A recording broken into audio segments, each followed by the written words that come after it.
Maaf ini mah, kita mah terus terang aja ya kan orang sendiri. Berasa debunya ini di mata, ini bukan di mata daging ya, mata daging mah maaf paling belek. Ini di mata batin, di mata batin. Debu di mata batinnya tebal apa enggak? Tebal ya. Tapi biar kata kita debu di mata batin tebal, tetap dong pengen dengerin dhamma gitu ya. Cuman harap maklum, kalau nyerapnya susah karena debunya tebal kan gitu. Kepengen nggak menyerap dhamma itu cepet? Ya udah debunya ditipisin. Ya, kalau debunya ditipisin, itu mencerapnya juga gampang. Cepat mencerapnya ya. Sebentar, kita jadi balik gini dah. Ke inti ajaran para Buddha. Jangan melakukan yang salah, lakukan kebaikan, buat batin ini menjadi suci. Berarti sedikit-sedikit menipiskan debu kan, supaya gampang nyerap. Sudah, kita kepengen banget dah mencerap dhamma itu cepet gitu kan, karena manfaatnya luar biasa. Bentar, nanya lagi. Hari-hari perbuatan salah masih sering apa jarang dilakukan? Masih sering, hari-hari perbuatan salah sering dilakukan. Debu nambah tebal aja tuh. Ya, terus perbuatan baik ada enggak yang dilakukan? Setiap hari apa enggak? Apa yang setiap hari dilakukan? Selamat pagi.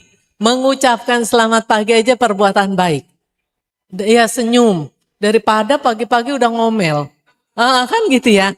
Mengucapkan selamat pagi berarti ide yang bagus. Itu adalah perbuatan baik kan gitu. Sudah. Sekarang begini. Karena keinginan kita.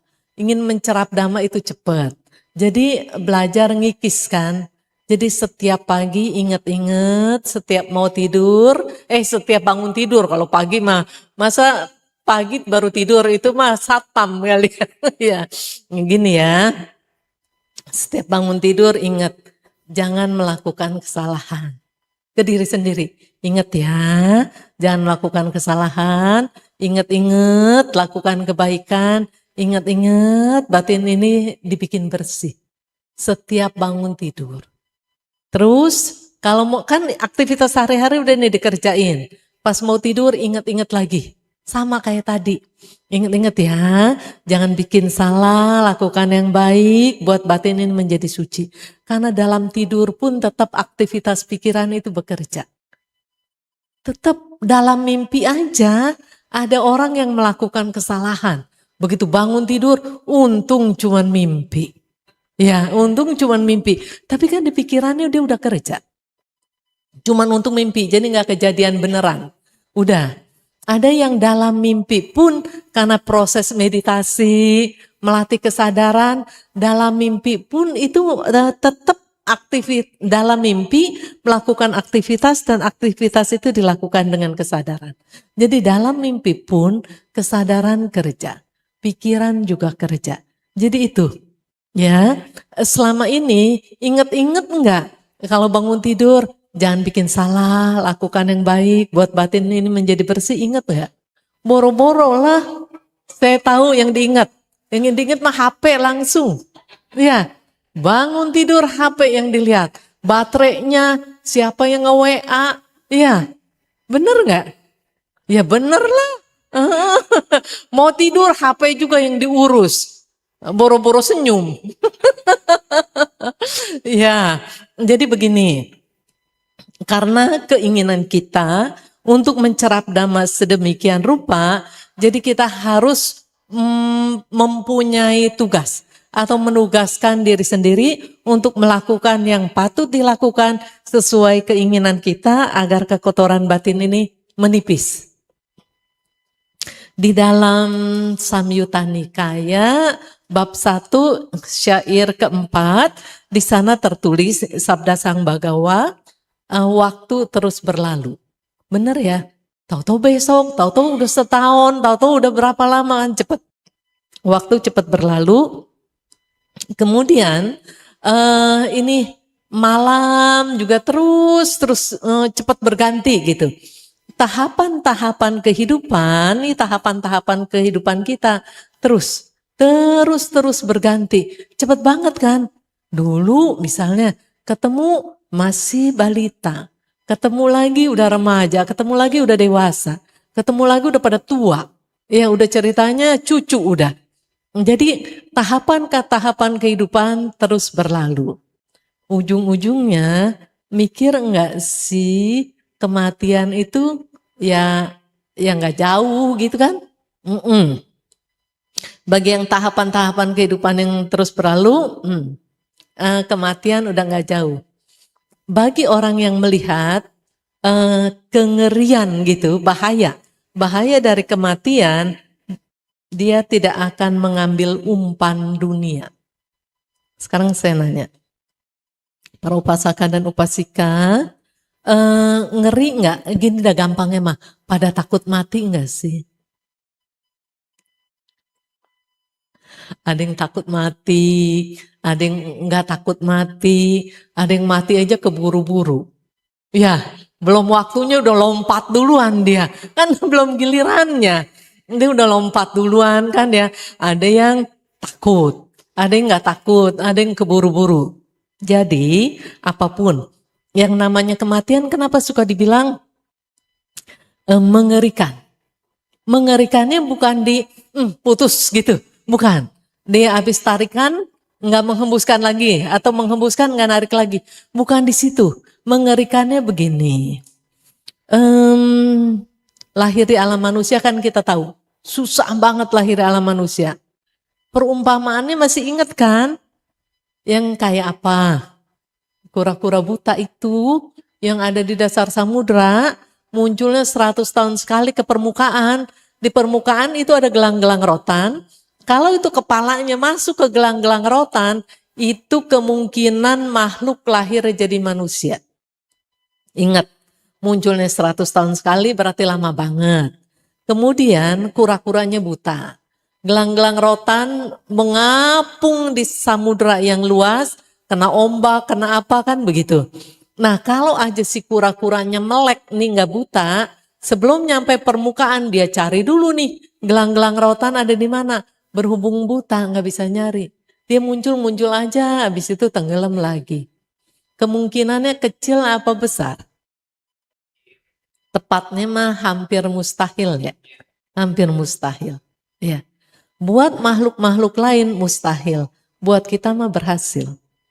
Bener nggak? Ini buktinya ini orang asli semua kan? Ada yang robot nggak? Ada yang jejadian nggak?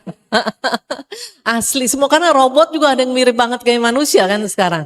Udah ini asli semua, bukan robot, ini orang beneran, bukan orang jejadian. Sudah.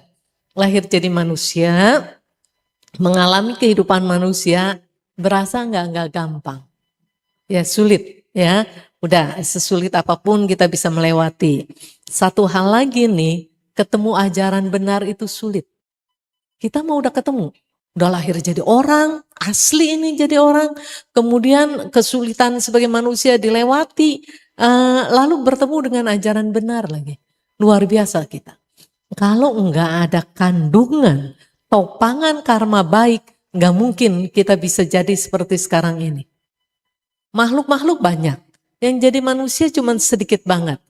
Debu di ujung kuku aja ini ibaratnya jumlah makhluk yang lahir di alam manusia plus alam dewa. Sisanya mereka-mereka yang lahir di alam menderita ya seperti debu yang ada di semesta lah. Berarti kan cuma sedikit. Sudah lahirnya susah, jumlahnya juga ya pasti juga sedikit. Terus dari jumlah yang udah jadi manusia yang sedikit itu, lebih sedikit lagi yang kenal Dhamma. Ya, dan kita adalah orang yang di situ. Orang yang boleh dibilang spesial. Terus menjadi spesial karena apa? Bukan karena ada yang nunjuk. Bukan karena ada yang nyomot, dipilih tuh ditempatin, bukan. Jadi karena apa dong? Karena perbuatan. Karena perbuatan kita mengkondisikan menempatkan diri di posisi ini. Nah sekarang kembali lagi ke bahaya dari kematian. Mengerikannya bahaya dari kematian. Kalau perilaku kita di dalam ketika lahir jadi manusia, menjalani kehidupan sebagai manusia, seandainya perilakunya tidak sesuai, mengerikan. Karena nggak bisa masuk lagi ke alam manusia. Bisa masuk juga entah kapan tahu, kita nggak tahu. Mengerikan. Jadi kematian mengerikannya bukan diputus nafasnya, bukan. Mengerikannya kalau nafas putus itu nggak lahir lagi di alam manusia, itu yang mengerikan. Jadi ingat ya, bukan nggak nafasnya yang mengerikan, bukan. Setelah itunya itu mengerikan, ya. Tapi bagi yang menjalankan sila, rajin meditasi, artinya mengikis kekotoran-kekotoran batin, itu tidak mengerikan. Bagi yang tidak menjalankan sila, tidak menjalankan meditasi, kebijaksanaan tidak muncul, buat mereka itu mengerikan. Numpang nanya lagi upasaka upasika di sini, apakah teguh dalam menjalankan sila? Dari sekian banyak yang jawab sedikit. Ya, nggak jawab nggak apa-apa, daripada ngejawab juga nggak bohong. Nah, ya, ya. Berarti maksudnya yang teguh menjalankan sila ada, yang bolong-bolong banyak apa sedikit? Banyak. Tuh, yang tadi jawabnya teguh rada sepi, yang ngejawabnya banyak rada rame, ya benar memang. Sudah, begini ya.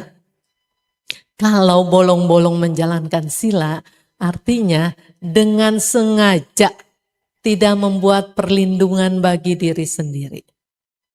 Dengan menjalankan sila berarti kan melindungi diri sendiri.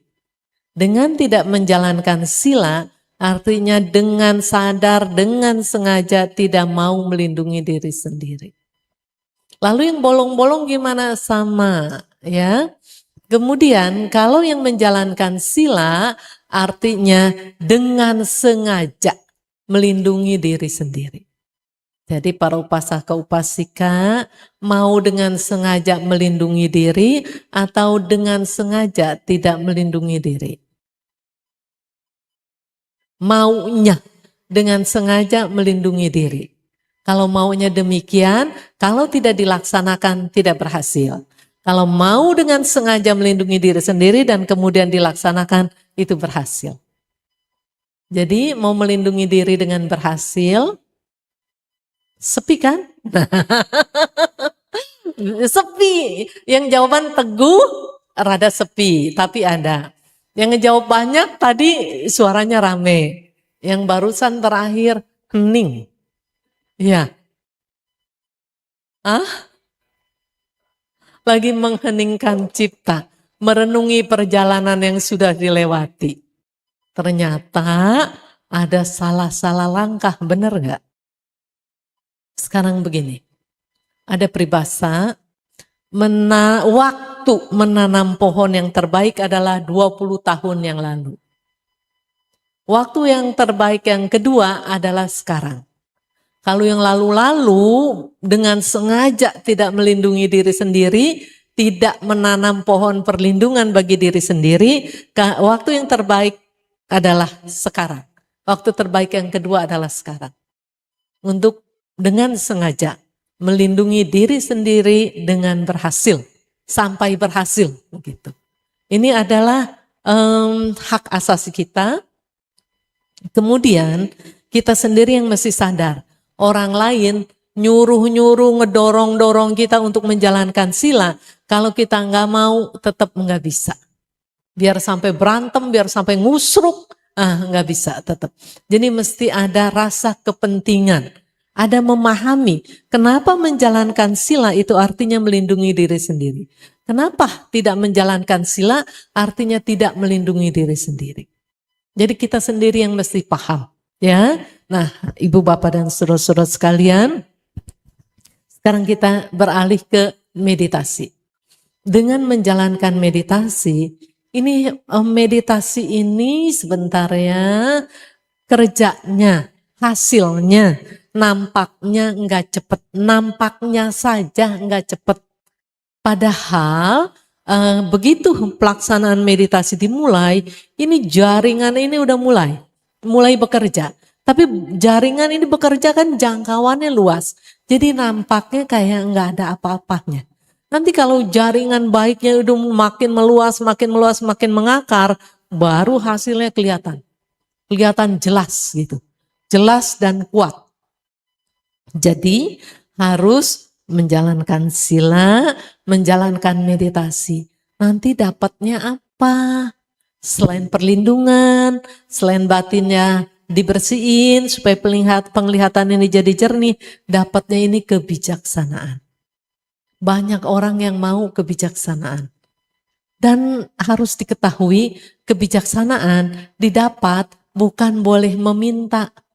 Minta, cari-cari teori supaya bijaksana, nggak bisa. Seandainya cari teori, bisa, cuman kebijaksanaan kelasnya pinjaman.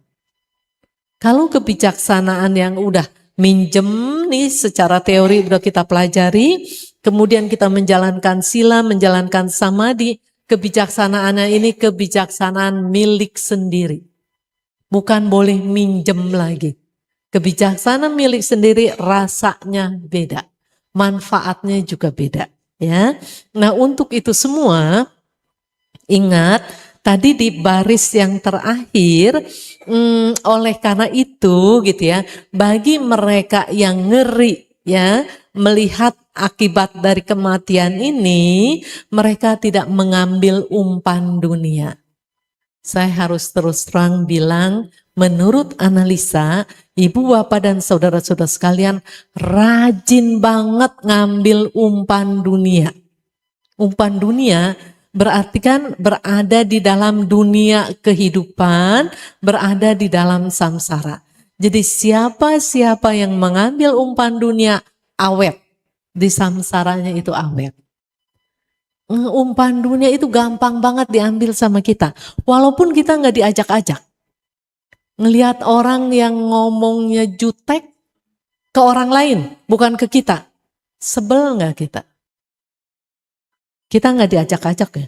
Bukan kita yang dijutekin. Segitu aja, itu kita ambil itu. Diambil buat apa? Ngotorin batin. Ngelihat orang yang sombong, dia nyombong bukan ke kita. Ngomongnya juga sama temennya.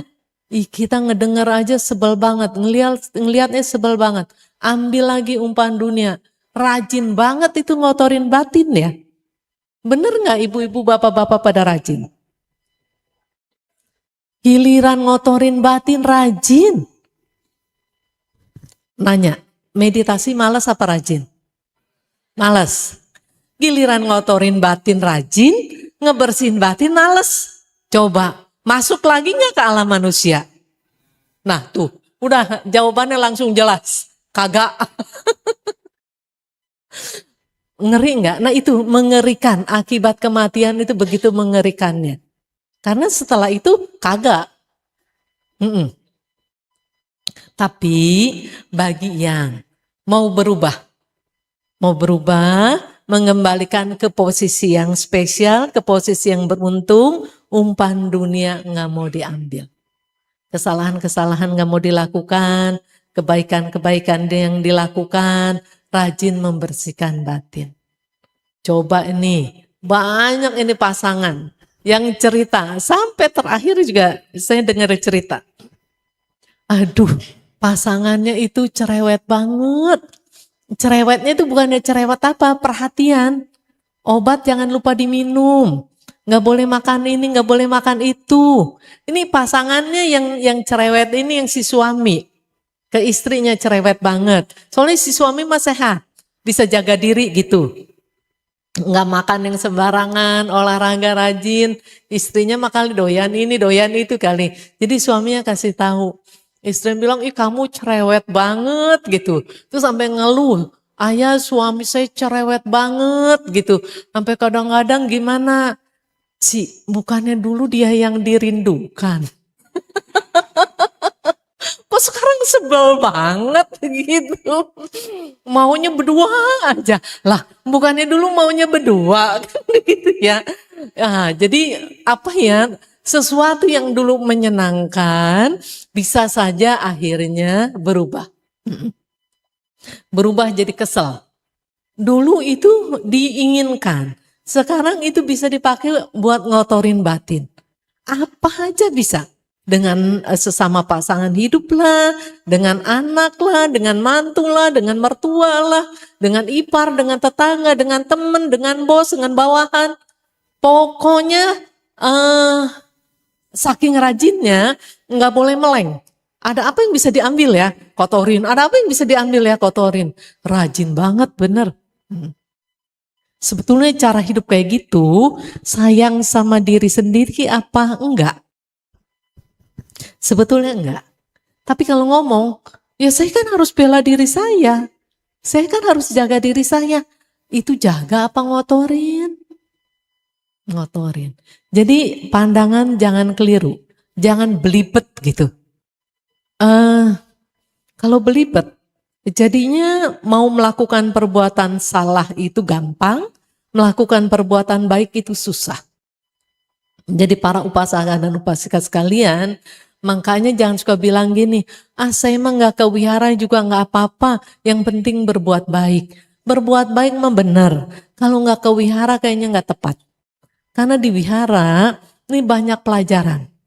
Dari diskusi dhamma, dari ketemu sesama teman yang dari rumahnya udah pada stres, ya.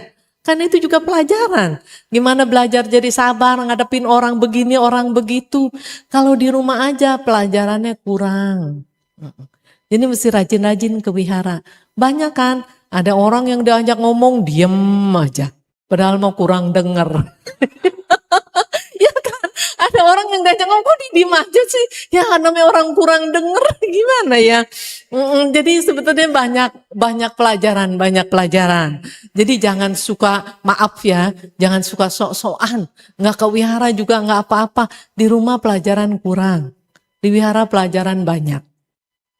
Baik dari ceramah maupun bertemu dengan komunitas lah ya, dengan sesama. Karena begini, kenapa sih kita mau belajar? Karena kita belum benar-benar amat, benar nggak? Orang-orang juga sama. Yang belum pada benar-benar amat, ketemu tuh sama yang belum benar-benar amat, seru nggak? Seru lah, iya. Nah di situ pelan-pelan, ingat tujuan kita bukan tambah ngotorin batin, tujuan kita buat ngebersihin batin. Nanti pelan-pelan, ini yang dulu-dulunya nyebelin, dipakai bahan pelajaran. Akhirnya terima kasih. Untung kamu waktu itu nyebelin. Dia. Kalau enggak saya enggak belajar. Jadi kalau ada yang nyebelin buat ini ngamplas kekotoran batin kita. Ada orang yang menjengkelkan apa buat ngamplas. Enggak diamplas mah enggak bakalan halus kita. Batinnya enggak bakalan bersih. Ini kalau enggak diamplas, dipegang begini kasar. Karena ini diamplas makanya halus, jadinya bagus. Nah, siapa yang kurang diamplas mesti jelek. Batinnya. Yang kurang diamplas mesti batinnya jelek. Malah kekotoran batinnya nambah. Jadi kalau ada yang rela menyediakan diri jadi amplas, pakai untuk bikin batin kita jadi bersih, jadi halus, jadi baik gitu ya. Cuman harus tahu yang namanya diamplas ini kan kayu diamplas. Ini mah umpama amplasnya kena tangan kita pasti sakit. Yang namanya diamplas itu pasti sakit. Pertama, kita pasti makainya amplasnya amplas kasar. Nggak mungkin ini tiba-tiba dipakai amplas halus. Mesti dipakai amplas yang kasar. Udah agak halusan, rubah lagi nomor amplasnya, rubah lagi sampai akhirnya pakai amplas yang halus. Kalau udah halus pakai amplas yang kasar ya jadi kasar lagi. Ya. Jadi akhirnya nanti bisa pakai amplas yang halus. Jadi jangan khawatir kalau ketemu amplas. Kalau ketemu orang-orang yang katakanlah enggak bagus, ini amplas. Jadi ibu-ibu, bapak-bapak siap memakai amplas. Karena nggak bisa diamplas, mesti dipakai. Ini orang-orang nih yang jutek-jutek bagaimana, dia nggak bisa ngamplas kita. Kecuali itu kita pakai untuk jadi latihan. Jadi siap memakai amplas yang gratis. Gratis ini mah, amplas gratis. Ini aja mesti beli. Amplas kayu mah mesti beli. Buat ngamplas batin mah nggak usah beli. Gratis beredar, semua sukarela. Ya, malah maksa. Mau jadi amplas tuh maksa gitu. Biar kata ditolak-tolak juga dia maksa. Ya, jadi para upasaka dan upasika sekalian, ingat, kehidupan sebagai manusia itu nggak gampang. Nah, kita gunakan untuk memperkuat mental kita. Kemudian saya lihat juga ada anak-anak kecil. Ini anak-anak kecil mentalnya juga harus dibikin kuat. Jangan dimanja. Disayang pasti, dicintai iya, diurus, dirawat iya, dimanja mah jangan. Nanti jadi lemah. Begitu lemah menghadapi amplas yang kuat pecah deh. Nggak kuat. Untuk anak-anak yang kecil, misalnya emaknya, engkongnya mau memanja silahkan. Tapi anak-anak punya keasasi untuk tidak manja. Gak apa-apa, mereka mau manja, orang tua, engkong, emak mau memanja silahkan. Tetapi anak-anak punya hak asasi untuk tidak manja, ya. Jadi untuk mandiri gitu. Jangan dilemahkan. Karena kalau para orang tua, kakek nenek memanja anak atau cucunya, itu artinya kemampuannya dilemahkan. Sedangkan kehidupan semakin hari bukan semakin mudah. Kehidupan semakin hari semakin susah kan? Terasa. Untuk kita-kita yang udah di usia seperti sekarang ini, terasa kehidupan makin hari makin susah. Kalau kehidupan makin hari makin susah, artinya anak ini harus digembleng dengan cara yang baik benar, dengan cara yang penuh kasih sayang, tapi untuk menjadi kuat. Bukan cara yang keras, yang kasar, bukan. Dengan cara yang lembut pun tetap bisa menjadi kuat. Ya, nah ingat lagi bahwa kita jangan mengambil umpan dunia. Kita diingatkan jangan mengambil umpan dunia, mesti tahu apa aja sih umpan dunia. Kayak tadi, perilaku-perilaku buruk orang lain. Itu umpan dunia itu yang sering kita ambil. Sudah. Kemudian kita juga harus lihat ke dalam batin kita. Terlalu banyak umpan dunia di dalam batin kita. Pikiran kita ini sebetulnya kan murni. Tapi karena rajin, ngotor-ngotorin batin, jadi pikiran ini jalannya udah gak murni lagi. Mau dibilang licik, ya licik. Bukan cuma licik ke orang lain, licik ke diri sendiri. Ini kan kita bicara lagi ke dalam, bisa licik ke diri sendiri. Contoh yang sering saya berikan, semua dari kita lah secara umum, ngerti yang namanya jalankan sila bagus, meditasi bagus, kepengen. Sekarang ceritanya kepengen meditasi lah. Udah kepengen meditasi, udah mempunyai perencanaan setiap pagi jam sekian, setiap malam jam sekian, giliran udah waktunya, males enggak? Males. Males, tentu kan ada sesuatu yang terpikir gitu. Pikiran dengan kemalasan. Udah, katakanlah kita juga nggak mudah, goyah nggak mudah lah. Ada kemalasan muncul, tetap ada semangat yang keluar lagi. Nanti pikiran, dia menyelusup lagi bagaimana caranya supaya kesenangan pikiran ini untuk tidak meditasi diikuti. Karena kalau nggak meditasi, HP kan scroll. Kalau meditasi enggak dong. Jadi pikiran yang menyenangi aktivitas demikian ini menyelusup. Begitu menyelusup, bujuk rayu keluar, kelicikan keluar. Gimana caranya supaya goal untuk tidak meditasi? Jadi hati-hati, pikiran sendiri licik ke diri sendiri. Sebentar ya. Kalau meditasi hasilnya bagus, batin lebih bersih dan kebijaksanaan bermunculan. Itu baik kan? Kalau dilarang, kita sendiri melarang untuk diri kita sendiri, berarti kita baik atau jahat ke diri sendiri? Jahat. Jadi harus diingat, pernah ketemu orang jahat? Pernah. Diapain sama orang jahat? Diapain? Hah? Segala macam. Dipelototin. Nah, di ngomongin pedes-pedes. Kadang juga kena fisik gitu kan. Separah-parahnya cacat atau mati. Separah-parahnya. Dijahatin sama orang lain. Parah. Cacat, luka, cacat, mati. Misalnya itu parah. Sudah.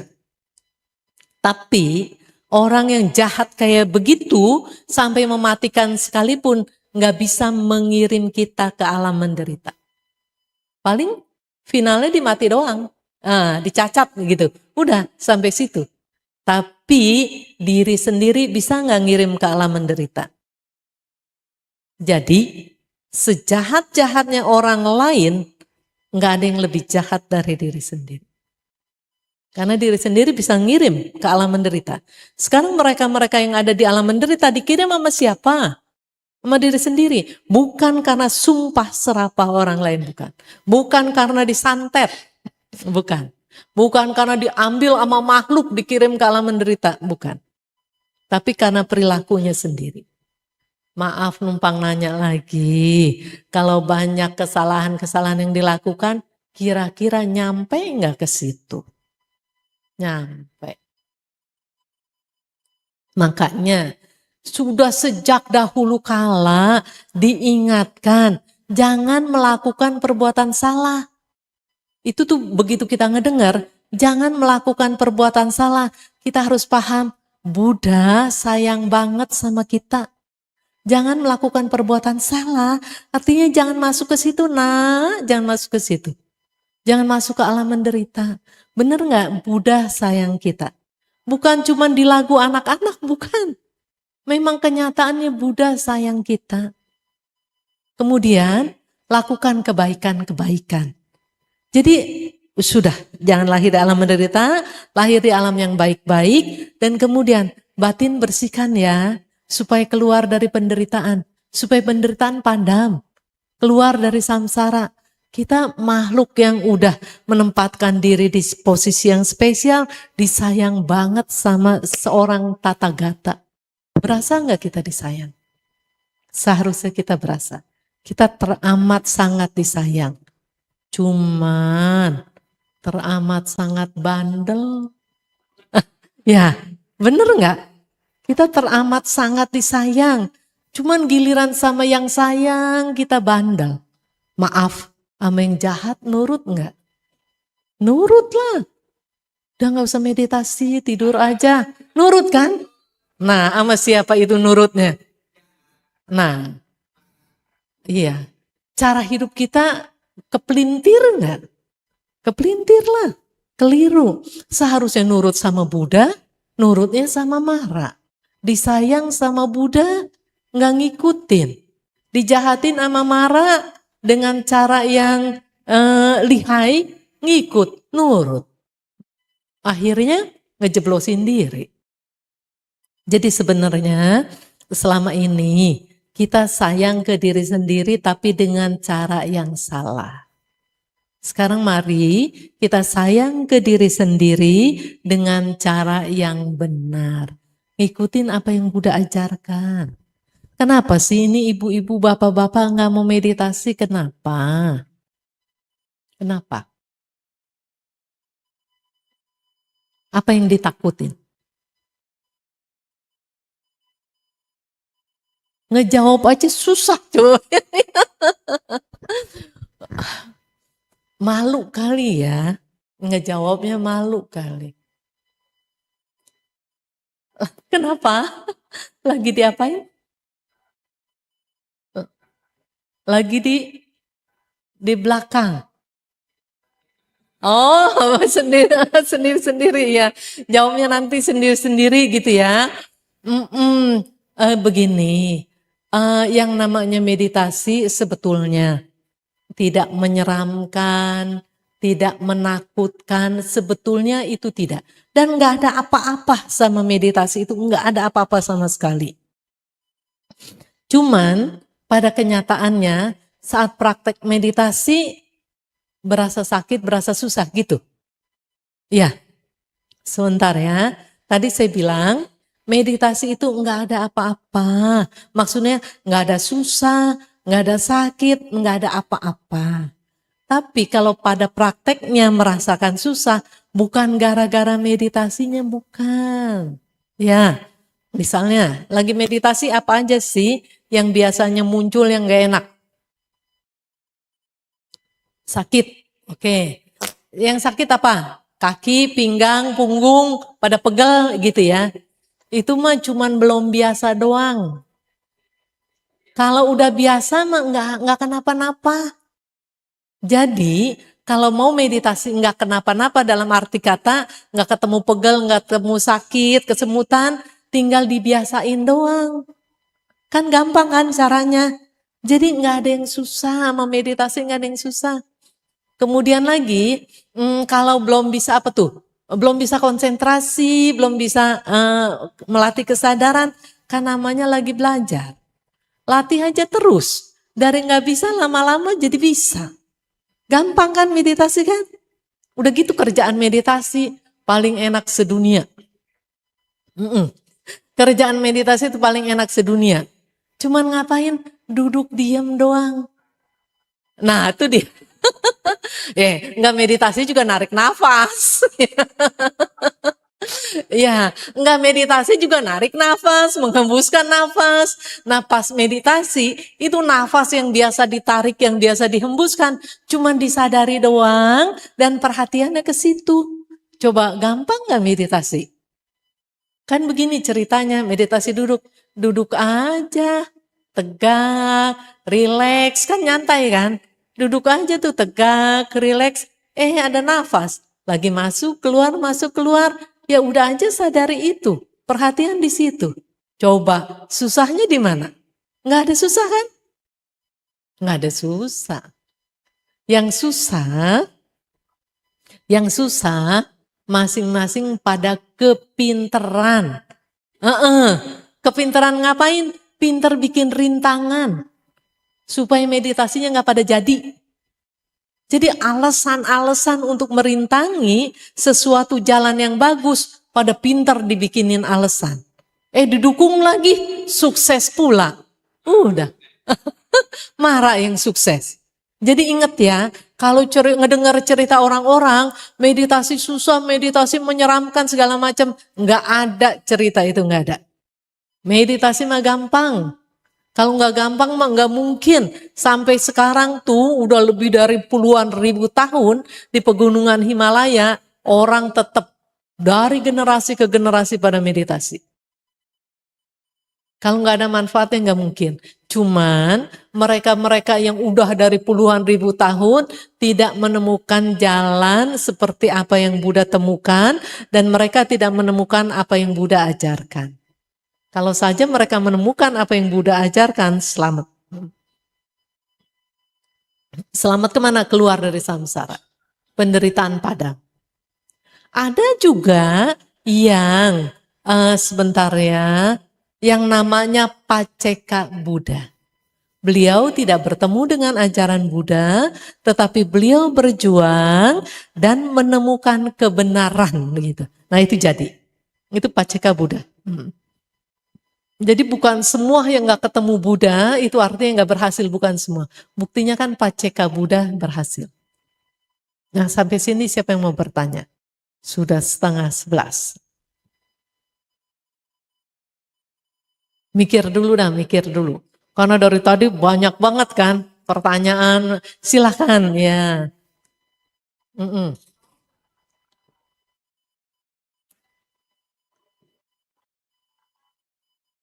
Begini, ketemu orang yang jutek gitu dah ya. Ini kan gergetan. Sekarang dengan tetap ada orang yang jutek ini, otomatis pertama keluar gergetan. Kemudian latih bagaimana caranya si jutek ini masih jutek, tapi ini yang diredam. Nah itu cara ngamplas ya.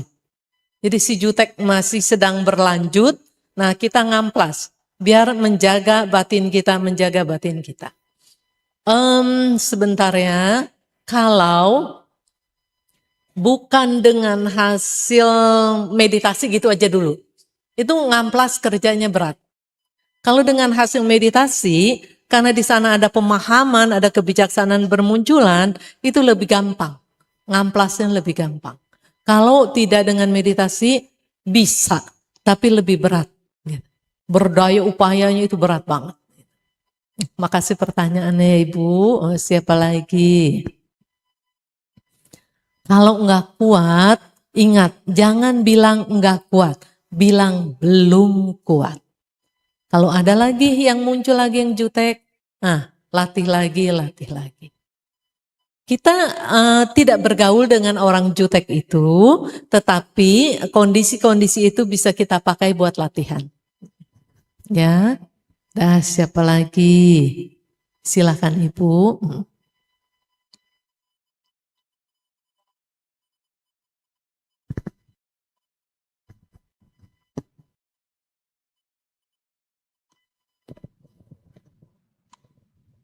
Saya terima kasih sekali hari ini, banyak sekali pelajaran-pelajaran yang luar biasa menurut saya.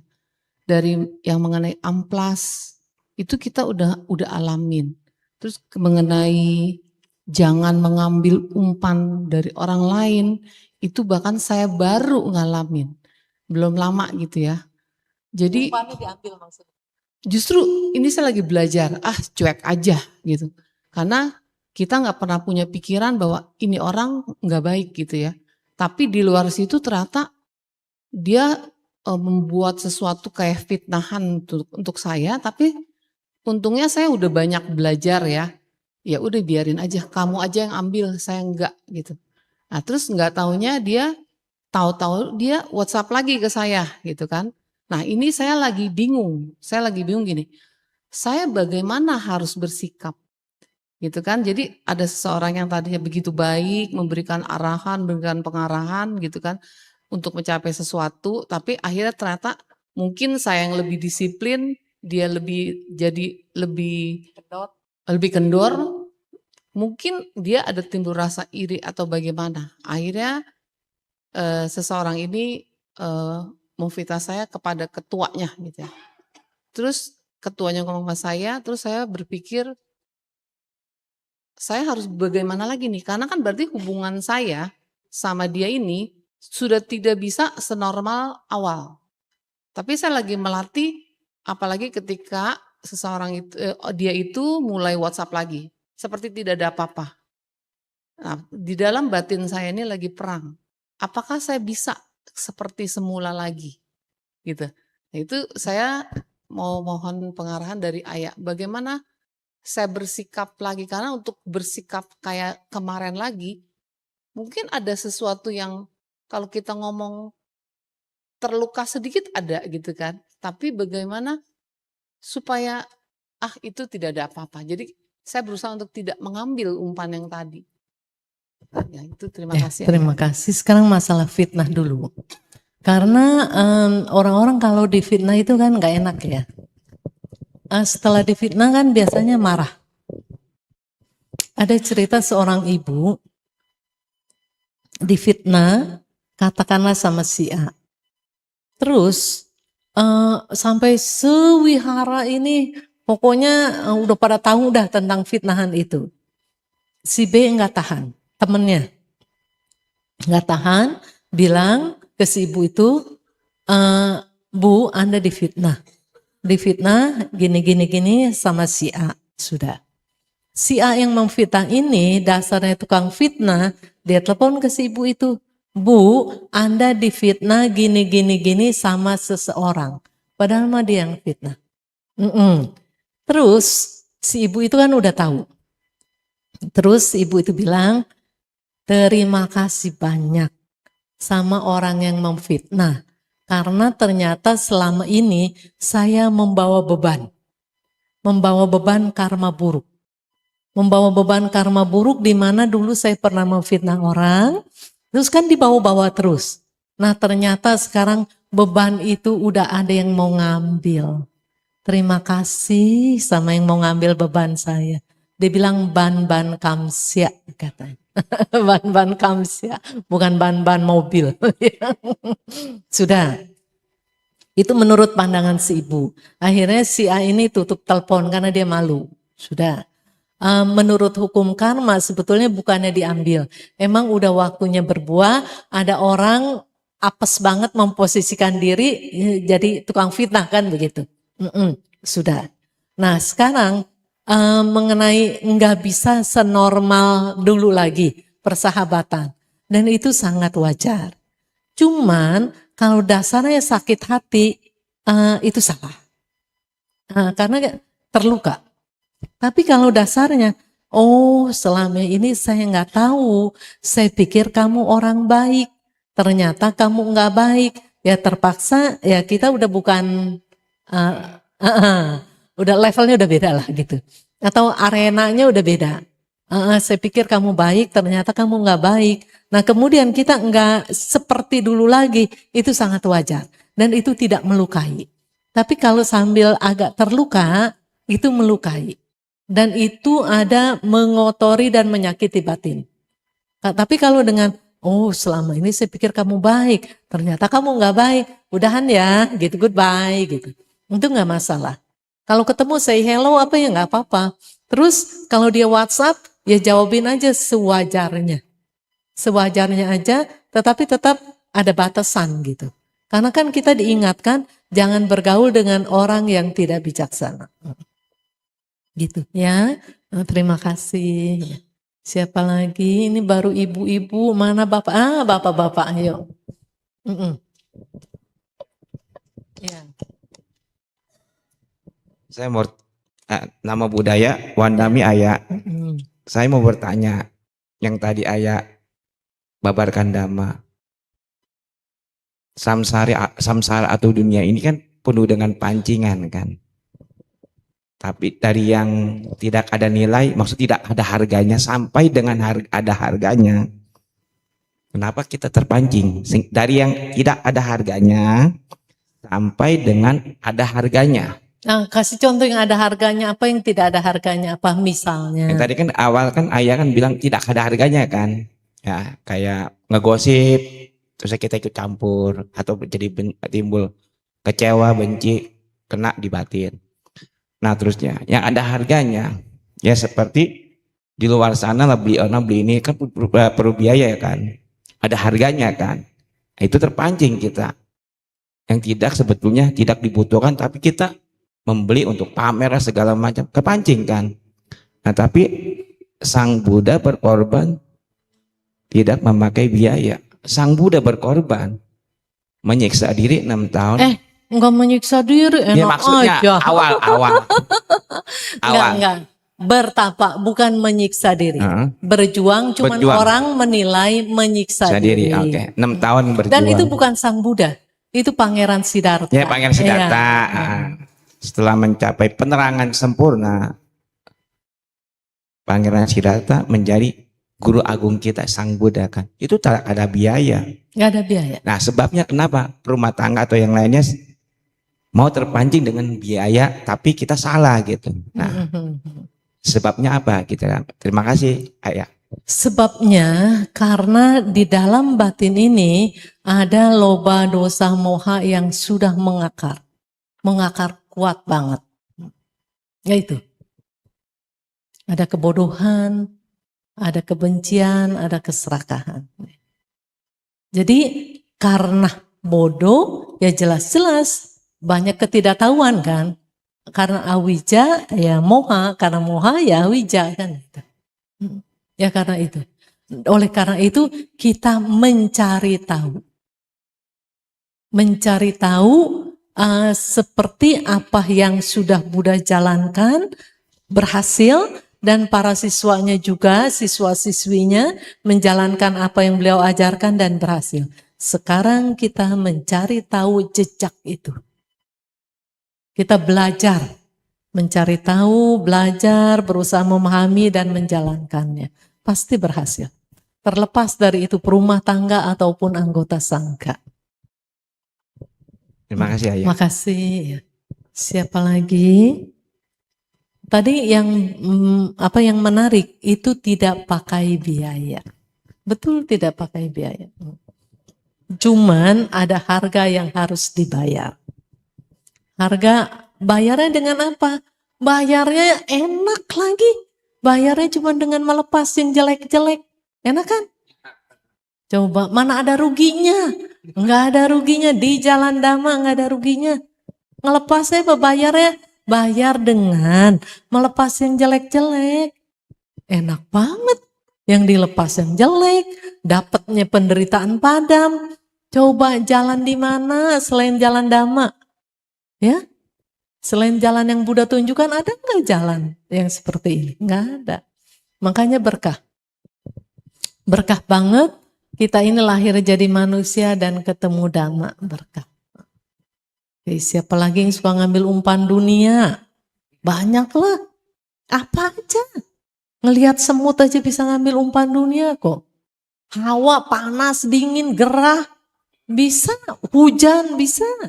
Jadi buat ngotorin batin itu, pokoknya yang namanya buat ngotorin batin mah top markotop, pinter banget. Untuk ngebersihin batin mah banyak banget alasannya. Ya, minggir gitu. Kalau bisa jangan kesentuh tuh sama urusan membersihkan batin. Ada nggak yang begitu? Banyak. Kita bicara Buddhis lah ya. Yang nggak Buddhis ya udah dah, kita udah nggak usah ngomongin dah. Yang Buddhis aja masih mepet gitu. Kalau bisa jangan kesentuh nih. Jadi para upasaka dan upasika, mari kita sadar diri. Kita harus sadar diri, kita harus berjuang, kita harus mengenali mana nih umpan-umpan yang bisa memperpanjang penderitaan. Mana nih umpan-umpan yang bisa memperpanjang kehidupan kita di samsara. Ini harus dikenali. Kalau nggak meditasi, nggak kenal. Yang salah aja dianggap benar. Kalau meditasi nanti pelan-pelan, ya ampun ternyata selama ini saya bodoh gitu. Jadi tahu yang salah ya salah, yang benar ya benar. Nah yang meditasi pun nggak dijamin udah 100%. Cuman udah mulai telur mah udah mulai netes gitu. Dikit-dikit kebodohan udah mulai pecah, awija udah mulai lenyap, munculnya wija, munculnya pengetahuan gitu. Pelan-pelan, pelan tapi pasti.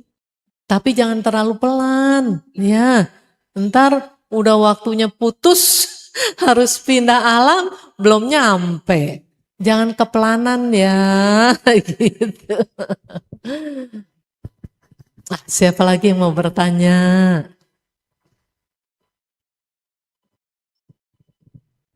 Masih ada waktu, kita sampai jam berapa ini tanya jawabnya? Sampai jam 11 ya. Jadi perlu diketahui ya para upasaka upasika, umpan dunia bukan hanya di luar, tapi banyak yang di dalam. Yang di dalam itu bahaya banget gitu. Tadi saya baru sampai tahapan bicara sejahat-jahatnya orang, nggak ada yang lebih jahat dari diri sendiri. Sebaik-baiknya orang, nih orang tua kita sama kita baik banget. Sampai nyawanya pun mau dikorbankan untuk kepentingan kita. Terus kalau kita sakit, kalau bisa mah tuh penyakitnya dipindahin. Kalau kita melakukan kesalahan-kesalahan, kalau bisa mah tuh karma buruknya juga diambil sama orang tua. Tapi kan tetap nggak bisa. Ya, sebaik-baiknya orang nggak ada yang lebih baik dari diri kita sendiri. Tinggal sekarang begini, mau jadi jahat buat diri sendiri, apa mau jadi baik buat diri sendiri? Ibaratnya begini, mau jadi penjahat buat sendiri bisa. Mau jadi pahlawan buat diri sendiri bisa. Pokoknya semua ada di genggaman. Tinggal mau ambil yang mana. Alam memberikan kesempatan yang sama. Mau jadi penjahat, tersedia. Mau jadi pahlawan, tersedia. Tinggal kita mau ngambil yang mana gitu aja. Ya, oke. Tunggu lagi pertanyaan dari siapa? Oh ada dari belakang, dari Bapak David, silakan. Ya, selamat siang, Namo Buddhaya. Ini Ayah, saya ingin bertanya yang masalah berdana Ayah. Kan berdana itu yang saya tahu itu melepas Pak Ayah. Tergantung, ada yang berdana ternyata bukan melepas. Iya itu ya. Saya ingin tanyakan Ayah itu ya. Bagaimana waktu kita berdana supaya kita bisa melepasnya itu Ayah. Kadang-kadang kan terpikir juga sama kita, oh saya berdana ini nih dengan tujuan ini gitu Ayah.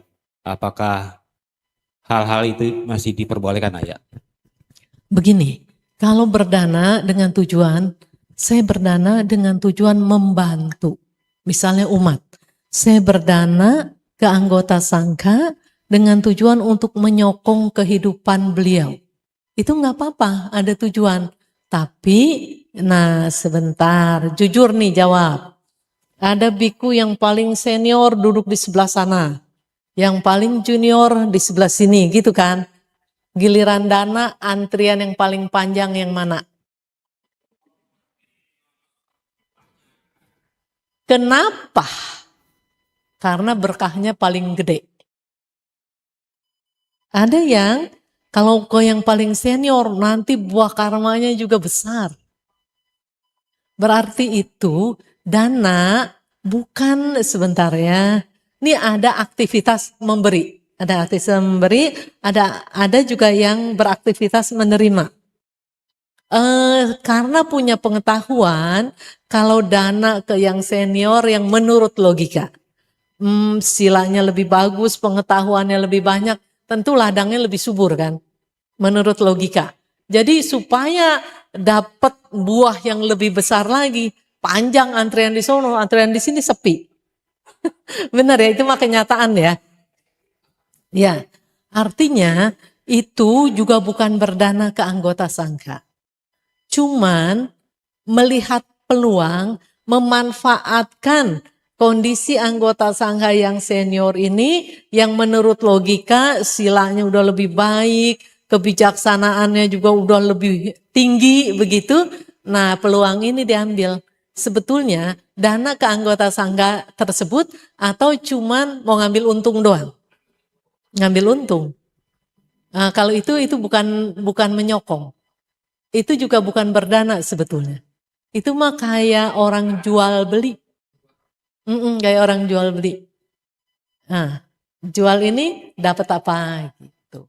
Jadi kalau dana yang sesungguhnya dengan rela ya melepas dan tanpa ikatan. Tanpa ikatan nanti buahnya bagaimana, cuman menyokong aja gitu. Ingat, kita diajarkan oleh Guru Agung pancarkan cinta kasih yang sama ke semua makhluk. Kalau cuma antrian yang di ujung doang yang paling panjang, di sini paling sepi, nah itu tanda tanya. Ya harusnya di sini ada antrian, ya terus yang kosong aja diisi kan gitu. Ini mah enggak ngotot di sono, sikut-sikutan aja masih berani. Ya kan mau digeser nggak mau disikut dia. Sikut-sikutan berani itu. Di depan altar ini, di ruangan dapur ya. Kotor lagi. Jadi dana yang baik itu benar-benar rela melepas tanpa ikatan. Terima kasih. Jadi banyak nih yang dana-dana juga mengotori batin sambil dana. Dana itu perbuatan baik. Sambil dana itu saking rajin yang ngotorin batin, lagi dana aja batin dikotorin coba. Ya, rajin banget kan? Siapa di sini yang rajin kayak gitu?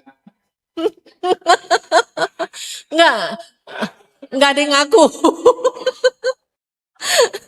Enggak ada yang ngaku maksudnya gitu ya Pak? Enggak ada yang ngaku. Oh, baik semua. Aduh, syukur kalau baik semua. Kirain mah nggak ada yang ngaku. Ya syukurlah ya. Antrian nggak cuma di ujung sono aja yang rame nggak. Nggak, sampai ujung sini juga rame. Iya, nggak sikut-sikutan. Mantap. Ya siapa lagi silahkan. Mana lagi yang nanya ini? Masih ada waktu 10 menit. Iya, yang mana dulu? Oh, Ibu dulu yang di belakang ya, baik, silakan. Nama budaya Ayah. Ya. Ini Ayah antara meditasi sama mimpi gitu loh. Meditasi sama mimpi. Nah, orang lagi duduk meditasi aja bisa mimpi. Enggak, bukan. Ketiduran. Bukan. Iya. Silakan. Kalau meditasi dalam hitungan detik, maaf Ayah ya, saya hanya lihat tuh, oh Yesus seperti ini mukanya. bajunya karung goni, matanya tuh sejuk kayak lumut gitu hijau-hijauan. Gitu. Tuh saya tuh langsung sadar itu nggak mau saya nyimpin kayak gitu. Saya nyimpin Sang Buddha. Tapi kalau dalam mimpi itu selalu ketemunya kayak gitu. Lagi digotong pakai tandu, masuk ke dalam hutan, sering mimpi begitu. Itu aja ya. Makasih. Pertanyaannya, Ya pertanyaannya jadi saya bingung. Kenapa kalau saya mimpi yang kayak pertama itu kayak Yesus itu gitu, tapi saya nggak mau nerima hanya hitungan detik hilang. karena Apa itu Ibu masuk peta ya? gini, Hmm. di lingkungan keluarga kan ada yang sering bercerita tentang itu. Jadi kerekam, sudah.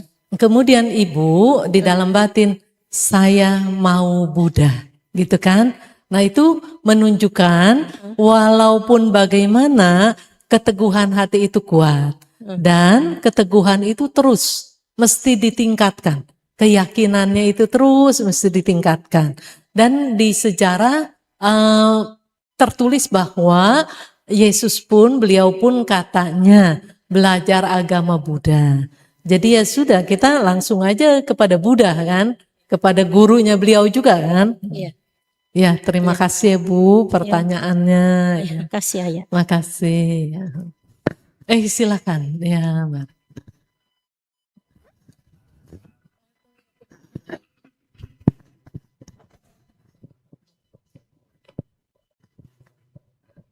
Nama budaya Ayah. Boleh tolong jelaskan lagi tentang hukum karma Ayah, karena kita sering dengar ini kalau kita ngobrol-ngobrol gini tentang kayak utang karma secara personal Ayah. Misalnya saya utang karma ke dia dulu, ternyata dia nagih lagi ke saya gitu Ayah maksudnya. Ya, terima kasih. Kalau hukum karma, hukum apa sebetulnya? Hukum sebab akibat. Dulu juga saya ikut-ikutan Pak, ngomong hutang karma. Sebetulnya itu salah. Yang namanya karma hukum sebab akibat, bukan hukum hutang piutang. Neraca akhirnya. Ini bagian accounting kayaknya ini. Ya itu neraca ya. Sudah. Nanti di jurnal kan gitu ya. Sebentar. Misalnya Bapak ini pernah melukai atau gini, pernah nipu umpama ya. Jangan begini. Si A pernah nipu si B. Sekarang kalau mau pakai konsep hutang karma, yang namanya si A hutang ke si B, berarti si A mesti bayar ke si B dong. Atau dengan kata lain, si B yang nagih utang ke si A. Sudah ya, ini hukum hutang piutang. Katakanlah si A pernah nipu si B. Terus si B ini berprinsip untuk menjalankan sila dengan baik. Katakanlah dari satu kehidupan ke kehidupan berikutnya terus dijalankan. Mana tahu karena buruk si A yang nipu si B, udah waktunya berbuah. Apakah si B ini orang yang begitu lurus dalam menjalankan sila harus berubah menjadi penipu? Jadi nggak masuk. Konsep hutang karma itu nggak masuk. Si A nipu si B.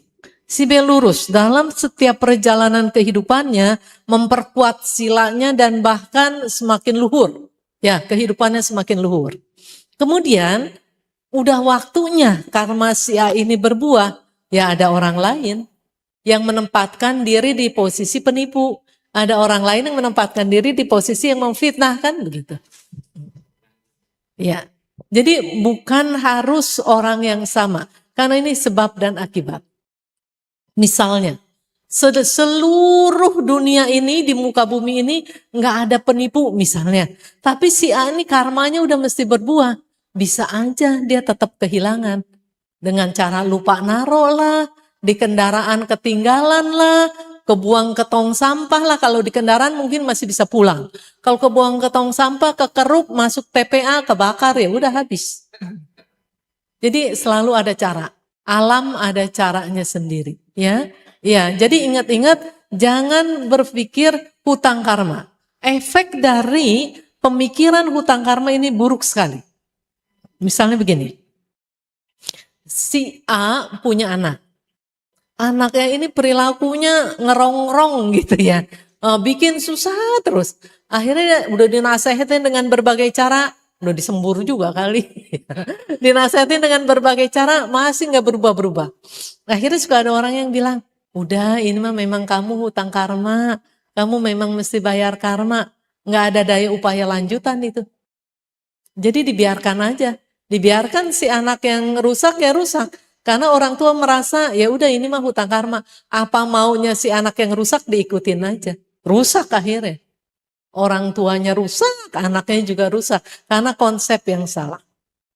Kalau misalnya sekarang orangnya nih bukan masalah hutang karma, ini mau hukum sebab dan akibat. Karena dulu berperilaku demikian, misalnya ke orang tuanya, sekarang menerima akibatnya.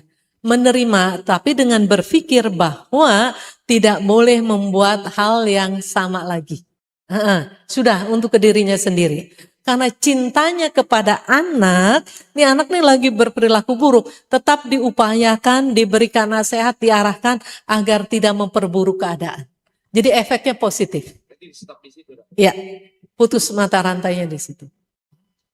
Beda, ya. Beda konsep antara hukum sebab dan akibat dengan hukum hutang karma, hutang piutang. Terima kasih Pak. Ya. Kalau enggak ini masih belibet dengan hutang karma terus. Banyak yang berpikir hutang karma. Jangan, itu efeknya buruk. Ayah mau nanya ya. Termasuk jodoh berarti ya Ayah. Tidak ada hutang karma Oh, tentang jodoh. bukan. Oh bukan juga. Iya. Berarti memang pas kebetulan Iya. sosok ini memang harus Cocok. membayar gitu, Iya, cocok gitu ya. iya. Oh, iya. Jadi kalau misalnya karmanya nih, jodohnya karmanya, udah punya pasangan juga nyari lagi. Iya, yang udah punya pasangan juga. Ini pasangannya di kehidupan yang lalu gitu bilangnya. Pasangan di kehidupan yang lalu banyak. Ada yang jadi orang, ada yang jadi kucing, ada yang jadi monyet. Kenapa itu nggak dipilih gitu kan? Bener nggak? Jadi jangan alasan bahwa itu pasangan di kehidupan yang lalu. Yang di kehidupan lalu banyak ini. Ya, ada yang jadi kucing, ada monyet, jadi apa? Kawinin itu gitu kan? Kan nggak mau dong. Itu mah alasan. Jadi kita mesti jelasinnya begitu. Mantan Anda tuh banyak tuh. Iya. Iya, harus diingatkan kalau yang begitu-begitu harus diingatkan mantan Anda itu banyak. Ya, kecuali ada lagi nih satu orang, bukan yang kisah tuh, yang ada lagi nih agak viral, anak muda yang mau kawin sama nenek-nenek. Dia merasa itu jodohnya kan. Nah itu mah kayaknya mah rada asli itu. Dianya masih single, nenek-neneknya udah janda kan gitu. Dan dia memang berjuang kan, tanggung jawab. Nah kalau itu kemungkinan. Nah sekalian maaf, bentar ya. Jadi begini, jangan suka janji. Pokoknya belajar hidup saat ini aja. Ya, misalnya begini, saking setianya, saking cocoknya, saking cintanya sama di pasangan yang sekarang, suka janji. Nanti di kehidupan yang akan datang ketemu lagi jadi pasangan lagi ya. Jangan pernah janji. Misalnya nih, kayak yang tadi tuh anak muda sama nenek-nenek, yang satu meninggal duluan atau meninggalnya belakangan. Pas ketemu lagi ya usianya katakanlah untung-untungan, lahir di alam manusia juga. Yang satu udah nenek-nenek, satu anak muda. Ya, dan ini kan bukan orang kaya. Kalau orang kaya mungkin lain ceritanya. Ini kan dua-duanya bukan orang kaya gitu. Nah kemudian lagi yang suka janji, nanti ketemu lagi ya. Kalau dua-duanya sejenis kumaha. Ya kan? Karena udah cinta banget, ketemu lagi, udah langsung ngeklik. Tapi sejenis, sudah. Kalau maaf yang satu alam manusia, satu alam hewan, kumaha. Karena kan kedengeran di berita suka ada yang kawin kan. Manusia sama binatang kawin. Kawinnya resmi lagi. Iya. Makanya jangan suka janji, jangan bikin puyeng, udah hidup saat ini aja. Ya hidup saat ini aja. Saat ini cocoknya sama siapa? Udah gitu. Ya memang semuanya nica, mengalami perubahan. Iya. Udah kalau nggak mau pusing gampang. Kalau nggak mau pusing gampang. Jadi anggota sangga aja. Diketawain. Hah? Masih melekat. Giliran itu melekat, tadi melepas. Oke, terima kasih semuanya. Mari kita berjuang untuk tidak menambah kekotoran batin, tetapi berjuang untuk membersihkan batin, tentunya dengan cara yang baik dan benar. Sabe sata bawantu suki tata.